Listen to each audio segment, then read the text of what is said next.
အားလုံးပဲမင်္ဂလာပါကျွန်တော်ဒီကနေ့ကတော့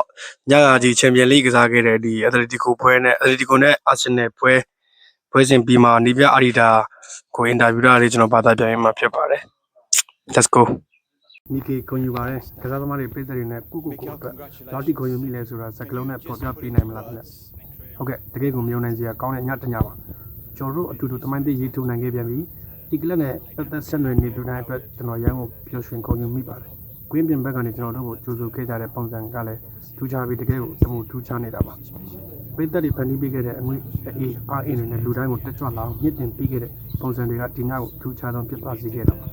့ဒီကွင်းထဲမှာဒီလိုမျိုးခံစားချက်မျိုးတစ်ခါမှမရဘူးဒီပွဲကလူတိုင်းအတွက်ဘယ်လောက်ထိအတိတ်ပဲရှိလဲဆိုတာကျွန်တော်တို့သိပါတယ်ကောင်းလေးတွေစမ်းကိုစူးစမ်းခဲ့ကြတယ်ဟုတ်ပါတယ်နှစ်ပေါင်း20ကြာပြီးတဲ့နောက်ကျွန်တော်တို့ Black Mind တစ်လျှောက်ဒုတိယအကြိမ်မြောက်ဖြစ်ချန်ပီယံလိဘောလုံးပွဲကိုတက်နိုင်ခဲ့ပါအဲ့လက် BBC ကပါမင်္ဂလာပါမိကေတရားဒီလုံးဆုံးပွဲမရှိရဖြတ်တန်းလာခဲ့တဲ့ပေါ်ဘလောက်ဂုဏ်ယူမိလဲဒီပွဲမှာဒီယာဒီရဲ့အကောင်းဆုံးခြေစမ်းတွေပြသနိုင်ခဲ့လို့ခံစားရလားဟုတ်ကဲ့ပါဘာလို့လဲဆိုတော့ဒီအစ်စ်မှာပဲပြန်ပတ်တိုင်းကဘလောက်ခက်ခဲပြီးစင်ကုန်မှုများလဲဆိုတော့ကျွန်တော်သိလို့ပါအက်တလက်တီကိုကတကယ်ကိုအမကန်ပေးမှာသူတို့ရှင်ပြိုင်ပေါ်သူတို့စီမှာရှိတဲ့အဖြေတွေကျွန်တော်တို့ဘာလို့ချက်ချင်းတုတ်ပြန်နိုင်စွမ်းကတကယ်ကိုထူးခြားပါတယ်သူတို့ဒီစင်တီရောက်နေတာဒါကြောင့်ပေါ့သူတို့တကယ်ကိုကောင်းမွန်တဲ့အလုပ်တစ်ခုကိုလုပ်ပြခဲ့တာပါဒါပေမဲ့ဒီညမှာတော့ကွာချက်လေးတွေကျွန်တော်တို့ဘက်ရှိနေခဲ့ပါတယ်ပြီးခဲ့တဲ့ဘက်ကလူစင်းအတိုင်းပဲတပုံစံနဲ့ထုတ်ခဲ့တာကအော်ချာဖြစ်ခဲ့ပါတယ်ဒီလူစင်းကပဲပြန်သုံးဖို့ဘလို့ခန်းစားချက်မျိုးကတွန်းအားပေးခဲ့တာလေကျွန်တော်ရဲ့ iPad ထဲမှာလူစင်းပြန်နှမျိုးလောက်ဆွဲထားတယ်လို့ခင်ဗျားတို့မြင်ရင်အော်သွားလိမ့်မယ်ဒါကိုပြောင်းကြည့်ရင်ဟိုဟာကိုပြင်ကြည့်လိုက်နေပေါ့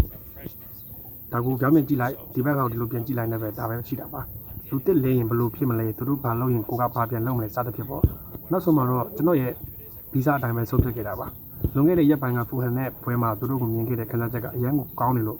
ဒီနေ့ဒီလိုအချိန်မှာပဲဒီတိုင်းပေါင်းမယ်လို့ဆုံးဖြတ်ခဲ့တာပါရေးကြည့်တဲ့ကစားသမားတွေကိုချန်ထားခဲ့ရတာကတော့စိတ်မကောင်းကြပါပဲဘာလို့လဲဆိုတော့လူတိုင်းကဒီလိုပွဲကြီးမှာပါဝင်ချင်ကြတာလေဒါပေမဲ့လူစားဝင်လာတဲ့ကစားသမားတွေကွင်းထဲရောက်လာတဲ့အခါအသင်းကိုဘလောက်ထိကူညီပေးနိုင်လဲဆိုတာခင်ဗျားတို့မြင်မှာပါဝဲလော့ခေါင်းတိုက်လိုက်လို့ဘောလုံးကအပေါ်တက်သွားပြီးဂဗီယယ်ကရုတ်တရက်ရောက်လာပြီးကယ်တင်လိုက်တဲ့အချိန်မှာခင်ဗျားကောင်းတဲ့ဘာတွေးမိလဲဗျ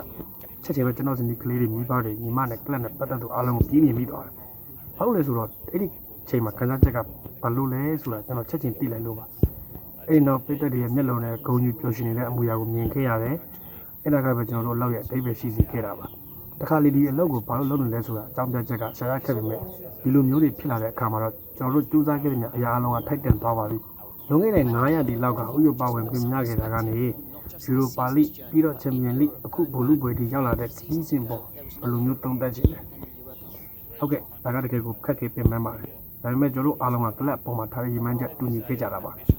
ါပြီးတော့တစ်ခါလေကန်ကောင်းမှုလည်းလိုပါတယ်ကျွန်တော်ဘက်ကတော့အလုပ်ကြိုးစားမှုစိတ်အားထက်သန်မှုနဲ့ယုံကြည်မှုကိုပြီးဝထည့်သွင်းခဲ့တာပါအခုတော့နောက်တစ်ပတ်ငငယ်တင်မှာပဲဘူဒါပက်မှာအန်အော်ဆီယာနေ့တစ်နေ့ကိုပိုင်ဆိုင်ခွင့်ရဖို့ဆုလက်ရခဲ့ပါပြီ6နှစ်ခွဲလောက်ဒီခွင်းကြီးကိုပြန်ဘက်တွေအတွက်ကြောက်စရာကောင်းတဲ့နေရာဖြစ်အောင်ကြိုးစားခဲ့တာဒီညကအဲ့ဒီအတွက်အထွတ်ထိပ်လို့ပြောလို့ရမလားဟုတ်ပါတယ်အဲ့ဒီချက်တကူတော့ကျွန်တော်အောင်မြင်အောင်လုပ်နေပါတယ်လှုပ်ဆောင်နိုင်မလို့လည်းယုံကြည်ပါတယ်အခုကတော့ဒါကိုထိမ့်သိမ်းဖို့လိုအပ်တာပေါ့စုပလာတွေအတွက်အမြဲတမ်းတိုက်ပွဲဝင်ခြင်းနဲ့ထိပ်တိခက်တခုအတွက်ကတော့ဒါကမရှိမဖြစ်လိုအပ်ချက်တခုပါအခုတော့ကျွန်တော်တို့အဲ့ဒါကိုရရှိနေပါပြီဒီယာဒီမှာအတက်အကျတွေအများကြီးရှိခဲ့ပါတယ်မင်းညကမန်စီးတီးရလက်နဲ့အခုခင်ဗျားတို့လှုပ်ဆောင်နိုင်ခဲ့တာတွေရဒါကကလပ်တဲ့တမိုင်းတစ်လျှောက်ထူးခြားဆုံးယာတီတစ်ခုဖြစ်လာနိုင်ပါသလားကျွန်တော်လောက်ကတော့စိတ်ကစားချက်ပုံနဲ့မြင်လေးထားနေပါတယ်အခုလူတိုင်းပြောနေကြတာကိုကျွန်တော်သဘောကျပါတယ်ဒါပေမဲ့မနေ့ပြန်ကြရင်နင်းဝင်နေမှာကစားမဲ့ဝက်ဆန်နဲ့ပွဲအတွက်ပြင်ဆင်ရတော့မှာပါအဲ့ဒါကလည်းပွဲခက်ခဲတဲ့ပွဲတစ်ပွဲပါပဲအခုတော့ဒီလိုခိုက်တဲ့ကိုပြောပါတက်တန်ကြတာပေါ့မနေ့ပြန်ကြရင်တော့လက်ရှိအခြေအနေကိုပြန်အာရုံစိုက်ရမလဲလွန်ခဲ့တဲ့အပတ်အနည်းငယ်ကကွင်းထဲမှာစိုးရိမ်စိတ်တွေရှိနေတယ်လို့ပဲနော်ကစားသမားတွေလည်းပြင်ပန်းနေပုံရတယ်ဘာတွေပြောင်းလဲအောင်လုပ်ခဲ့တာလဲဒါကကစားသမားတွေကြောက်ပါသူတို့ကပဲကွင်းထဲမှာဒီလိုခြေစမ်းပြသရတာလေကျွန်တော်ကတော့သူတို့ကိုဆွဲဆောင်ဖို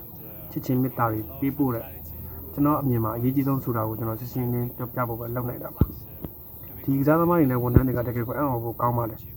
အားကစားလောကမှာခက်ခဲတဲ့ရက်တွေကရှိနိုင်ပေမဲ့ဆက်ပြီးကြိုးစားနေရသေးပါပဲဆက်ကြိုးစားနေရင်လည်းဆုလက်တွေကလည်းတစ်ခါတင်ရတတ်ပါတယ်ပြီးခဲ့တဲ့အပတ်တွေမှာကျွန်တော်တို့ဒီလိုမျိုးပဲကြိုးစားခဲ့ရတာပေါ့လူဝစ်ကယ်လီကိုအခုလိုအရေးကြီးတဲ့အချိန်မှာထည့်သွင်းခဲ့ရတာကတန်ဘက်တွေမပြင်ဆင်ထားနိုင်အောင်တမင်လုပ်ခဲ့တာလားမဟုတ်ပါဘူးအဲ့လိုရည်ချက်မရှိပါဘူး သူကအရင်ကဆွဲကောင်းပြီးဒီဇိုင်းမတ်စူးစမ်းနေတာပါသူကစားခွင့်ရဖို့အတွက်တကားကိုအမြဲတမ်းခောက်နေတတ်သူတူပါကစားခွင့်နဲ့ထိုက်တန်လို့ကျွန်တော်ထည့်သုံးခဲ့တာပါအားလုံးကိုကျေးဇူးတင်ပါတယ်